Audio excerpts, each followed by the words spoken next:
വലിയൊരു പൊട്ടിത്തെറിക്ക് കളമൊരുങ്ങുകയാണോ എന്ന രീതിയിലാണ് പശ്ചിമേഷ്യ മുന്നേറുന്നത്. പശ്ചിമേഷ്യയെ വിറപ്പിച്ചുകൊണ്ട് സൗദി അറേബ്യയിലേക്ക് പാകിസ്ഥാൻ സൈന്യത്തിന്റെ വമ്പൻ ഒഴുക്കാണ് നടന്നുകൊണ്ടിരിക്കുന്നത്. ലോകത്തിന്റെ മുഴുവൻ കണ്ണുകളും ഇസ്രയേലിലേക്കും ഇറാനിലേക്കും നീളുമ്പോൾ അണിയറയിൽ ആരും കാണാതെ ചരിത്രത്തിലെ തന്നെ ഏറ്റവും വലിയൊരു സൈനിക സന്നാഹമൊരുക്കുകയാണ് സൗദി അറേബ്യ.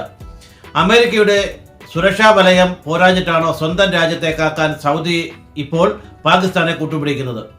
വിവരങ്ങൾ കേട്ടാൽ ശരിക്കും ഞെട്ടും. കഴിഞ്ഞ കുറച്ചാഴ്ചകളായി അതീവ രഹസ്യമായി 13,000 പാകിസ്ഥാൻ സൈനികരെയാണ് സൗദിയിൽ വിന്യസിച്ചിരിക്കുന്നത്. നേരത്തെ തന്നെ അവിടെ ക്യാമ്പ് ചെയ്യുന്ന 10,000 സൈനികർക്ക് പുറമെയാണിത്. സൈനികർ മാത്രമല്ല, പാകിസ്ഥാന്റെ 18 അത്യാധുനിക യുദ്ധവിമാനങ്ങളും സൗദിയുടെ കിഴക്കൻ പ്രവിശ്യയിലെ കിങ് അബ്ദുൽ അസീസ് വിമാനത്താവളത്തിൽ ലാൻഡ് ചെയ്തു കഴിഞ്ഞു. ഒരു വശത്ത് ഇറാന്റെ ഭീഷണിയും മറുവശത്ത് യമനിൽ നിന്നുള്ള ഹൂത്തികളുടെ മിസൈലുകളും.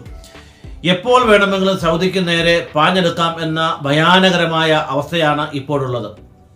കഴിഞ്ഞ തവണ അമേരിക്കയ്ക്കെതിരായ നീക്കത്തിന്റെ ഭാഗമായി സൗദിക്ക് നേരെ വലിയ മിസൈൽ ഡ്രോൺ ആക്രമണങ്ങൾ ഉണ്ടായപ്പോൾ പാകിസ്ഥാന്റെ പ്രതിരോധ സംവിധാനങ്ങളാണ് അന്ന് സൗദിക്ക് തുണയായത്. ഇതിന്റെ പശ്ചാത്തലത്തിലാണ് ഇരുവരും തമ്മിൽ ഇപ്പോൾ വമ്പൻ പ്രതിരോധ കരാറിൽ ഒപ്പുവച്ചിരിക്കുന്നത്. മുസ്ലിം രാജ്യങ്ങൾക്കിടയിലെ ഏറ്റവും വലിയ സൈനിക ശക്തിയായ പാകിസ്ഥാനെ മുൻനിർത്തി സൗദി അറേബ്യ ഇപ്പോൾ ഒരുങ്ങുന്നത് വരാനിരിക്കുന്ന മറ്റേതെങ്കിലും വലിയ യുദ്ധത്തിനാണോ? പശ്ചിമേഷ്യയിലെ ഈ അപ്രതീക്ഷിത നീക്കങ്ങളെ നിങ്ങൾ എങ്ങനെയാണ് നോക്കിക്കാണുന്നത്? നിങ്ങളുടെ വിലയേറിയ അഭിപ്രായങ്ങളും നിർദ്ദേശങ്ങളും താഴെ കമന്റ് ചെയ്യുക. പേജ് ഫോളോ ചെയ്യുക.